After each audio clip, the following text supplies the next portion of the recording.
ఒక మాట చెప్పచ్చా? ఓకే, కృష్ణాంజనేయులు గారు మాట్లాడి, నరసింహప్రసాద్ గారు మాట్లాడతారు. వర్మ గారు ఒక మాట సార్, ఏం లేదు సార్, మీకు వీలైతే సార్ పక్కన ఫ్రేమ్ లో ఆమె రికార్డెడ్ కాకుండా వీలైతే మాతో పాటు ఒక రోజు డిబేట్ లో కూర్చొని పెట్టండి సార్. ఆమె కొంచెం ఖాళీగా ఉన్నట్టుంది, రోజా గారు. ఆమెకి రాష్ట్రంలో ఏం జరుగుతుందో మేము చెప్తాం సార్. ఎక్కడో కూర్చొని పాపం ఆమె ఏదో జరిగిపోతున్నట్టు. కాకపోతే ఇక్కడ ఆమె ఒకటి అప్రిషియేట్ చేయాలి సార్. ఇట్లా ఏదైనా ఒక ఇన్సిడెంట్ జరిగినప్పుడు ఎంత తొందరగా స్పందించాలా అనేది ఇప్పుడు గుర్తించింది ఆమె.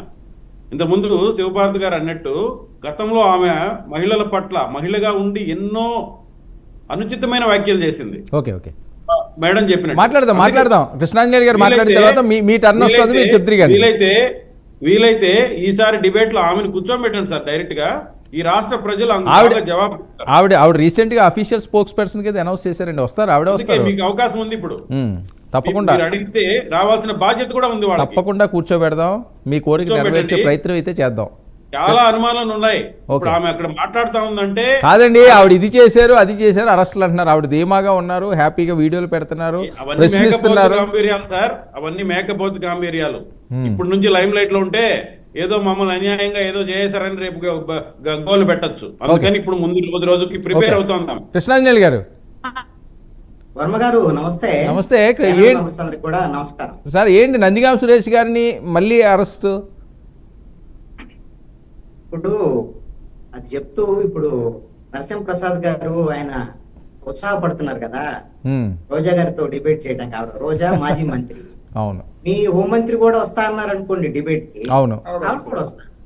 మీ ప్యానెల్ లో సరిగ్గా మీరు ఫిక్స్ చేసుకోండి. మీతో మేము ఖాళీగా ఉన్నాం కదా సార్, మేము ఖాళీగా ఉన్నాం కదా. హోంమంత్రి గారికి వాళ్ళకి 1,00,000 పనులు ఉన్నాయి. ప్రభుత్వంలో ప్రజల కోసం చేయాల్సిన 1,00,000 పనులు ఉన్నాయి.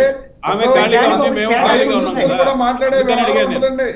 అందుకని అడిగాను. వర్మ గారు నన్ను మధ్యలో మాట్లాడొద్దన్నారు కాబట్టి సరే సరే ఓకే.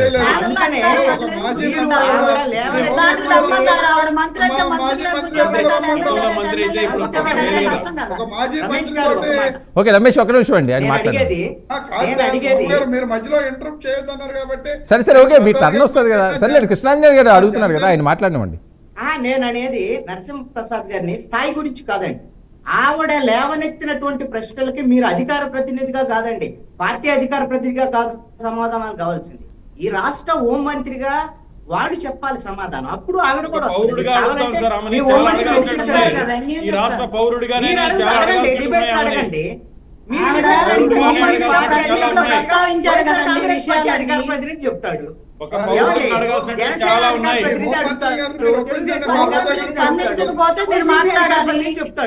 హోంమంత్రి చాలా చక్కగా పనిచేస్తున్నారు.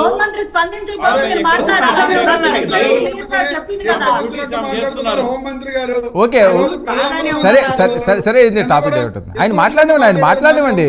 నరసింహప్రసాద్ గారు మీరు రిప్లై తిరిగాను, ఒక్క నిమిషం ఆయన మాట్లాడినివ్వండి. ముగ్గురు మాట్లాడితే ఎవరికి అర్థం కాదు. శివపార్వతి గారు హోంమంత్రి బాగా పనిచేస్తున్నారు, ఈ ప్రభుత్వం బాగా స్పందిస్తుంది. అందుకనే జగన్మోహన్ రెడ్డి పొంగనూరు పర్యటన వాయిదా వేసుకున్నాడు. ఎందుకని కనీసం రెస్పాండ్ అయ్యారు కదా, మీరు ఏదో ఒక విధంగా రెస్పాండ్ అయ్యారు కదా. ఇక్కడ ఒకటి ఏంటంటే వాళ్ళ గవర్నమెంట్ లో ఏం రెస్పాండ్ కాలేదు కాబట్టి 150 మధ్యలో 5 పోయి 11 మిగిలినాయి. అందుకని వాళ్ళదేం కాదు, మీరు రెస్పాండ్ అవుతున్న తీరు బాగుంది, మంచిది, ఇంతే ముందుకెళ్ళండి. వాళ్ళు ప్రశ్నిస్తారండి. వాళ్ళు గతంలో చేయలేదు కాబట్టి ప్రశ్నించుకుంటే ఉంటారు. ప్రతిపక్షంగా వాళ్ళ పనే అది, ప్రశ్నిస్తారు. ఇక్కడ ఒకటి ఏంటంటే నందిగాం సురేష్ని ఎందుకు టార్గెట్ చేస్తున్నారు, ఎందుకు అరెస్ట్ చేశారు, గతంలో ఎందుకు అరెస్ట్ చేశారు, దొరికాడు కాబట్టి అరెస్ట్ చేశారు, మిగతా వాళ్ళు దొరకలేదు. ఇప్పుడు మళ్ళీ ఎందుకు అరెస్ట్ చేశారంటే ఇంకా కేసులు ఉన్నాయి, ఇంకా మళ్ళీ కూడా అరెస్ట్ చేస్తారు.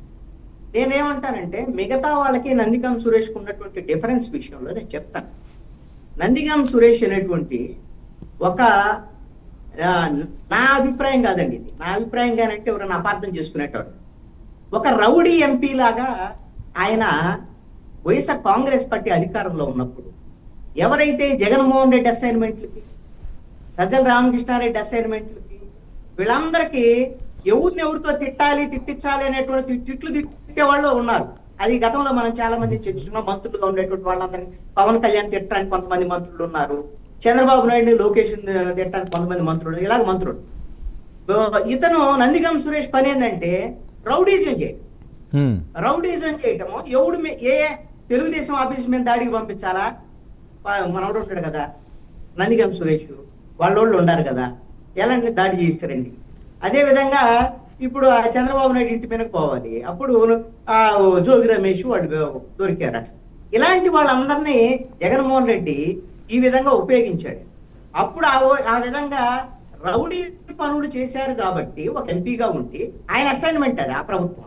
కాబట్టి ఇప్పుడు దానికి ఖచ్చితంగా ఫేస్ చేయాలి కదా, వాటికి సంబంధించినటువంటి అంశాలన్నింటి ఫేస్ చేయాల్సింది. ఇప్పుడు మీరు ఏమంటారు, ఆయన ఒక్కడిని ఎందుకు అరెస్ట్ చేస్తున్నారు, మీరు ఇంకా వీళ్ళు ఎందుకు లేరు అని అంటే వాళ్ళ మీద ఆల్రెడీ ఈ విధంగా కేసులు కత్తి వేలాడుతుంది.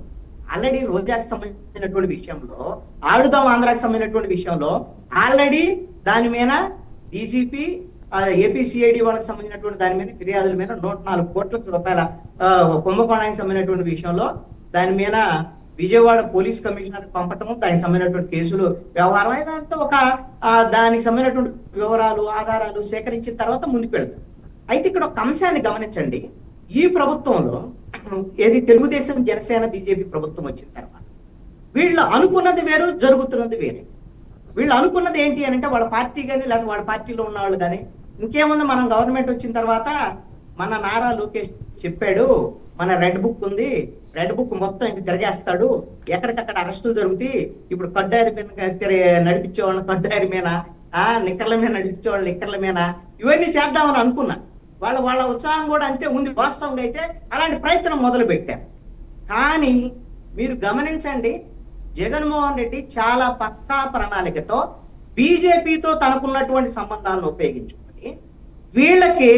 వీళ్ళ స్పీడ్కి బ్రేక్లు వేశారు.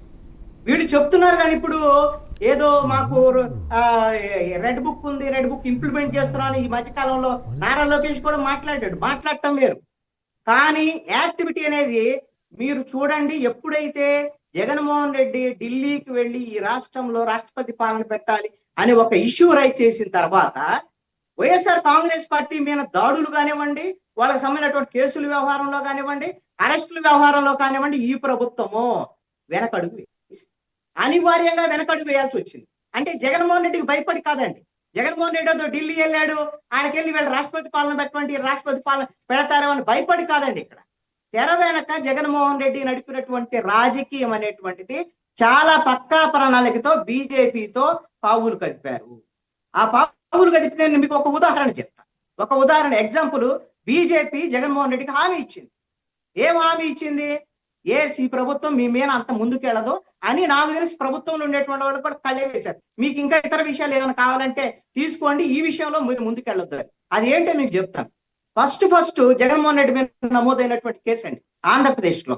మొన్న ప్రతిపక్ష నాయకుడిగా ఉన్నప్పుడు జగన్మోహన్ రెడ్డి మీద గుంటూరు నగరంపాలెం పోలీస్ స్టేషన్ లో కేసు నమోదు.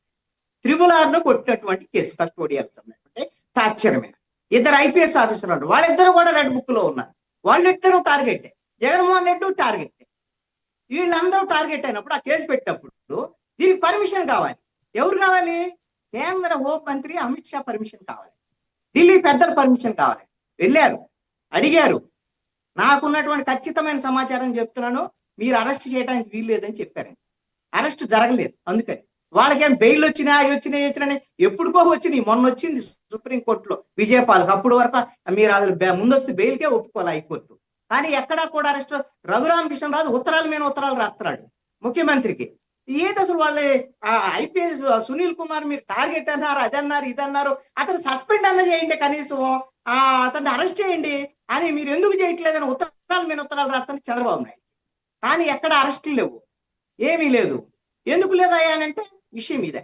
అందుకనే మీరు ఎక్కడా కూడా వాళ్ళని అరెస్ట్ చేస్తారు, వీళ్ళని అరెస్ట్ చేస్తారు, ఆ కేసులు ఈ కేసులు అన్నటువంటిది అంతా కూడా, ఇవన్నీ కూడా మేమంతా కూడా చట్టబద్ధంగా వెళ్తున్నాము, రాజ్యాంగబద్ధంగా వెళ్తున్నాము.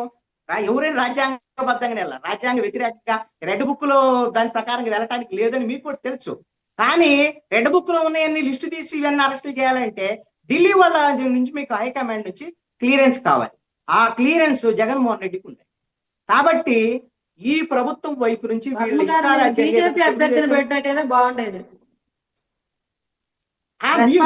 కదండి, మీరున్నారు కదా.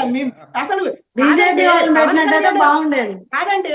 పవన్ కళ్యాణ్ నాయకత్వంలో పనిచేసేటువంటి నరేంద్ర మోడీ ఉన్నప్పుడు పవన్ కళ్యాణ్ చెప్పింది వింటారు కదా నరేంద్ర మోడీ చెప్పిన మాట ఇది. నేను మాకు అన్న అని చెప్పేసి చెప్పారు కదా. పవన్ కళ్యాణ్ కూడా చాలా సందర్భాల్లో చెప్పారు, నాకు మంచి పలుకుబడి ఉంది నరేంద్ర మోడీ దగ్గర, అమిత్ షా దగ్గర, మన ఢిల్లీ వాళ్ళు నాకు మంచి పలుకుబడి ఉందని కూడా చెప్పారు. కాబట్టి అందుకనే ఇప్పుడు చంద్రబాబు నాయుడు వల్ల అయితే కావటం లేదు ఈ విషయంలో అయితే.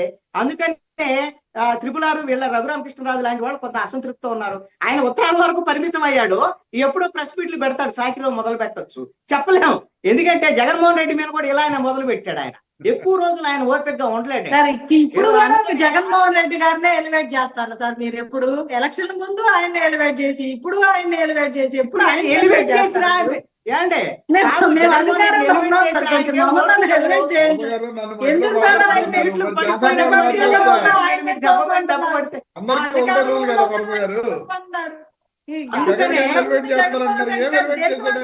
చక్రం తిప్పుతారంట.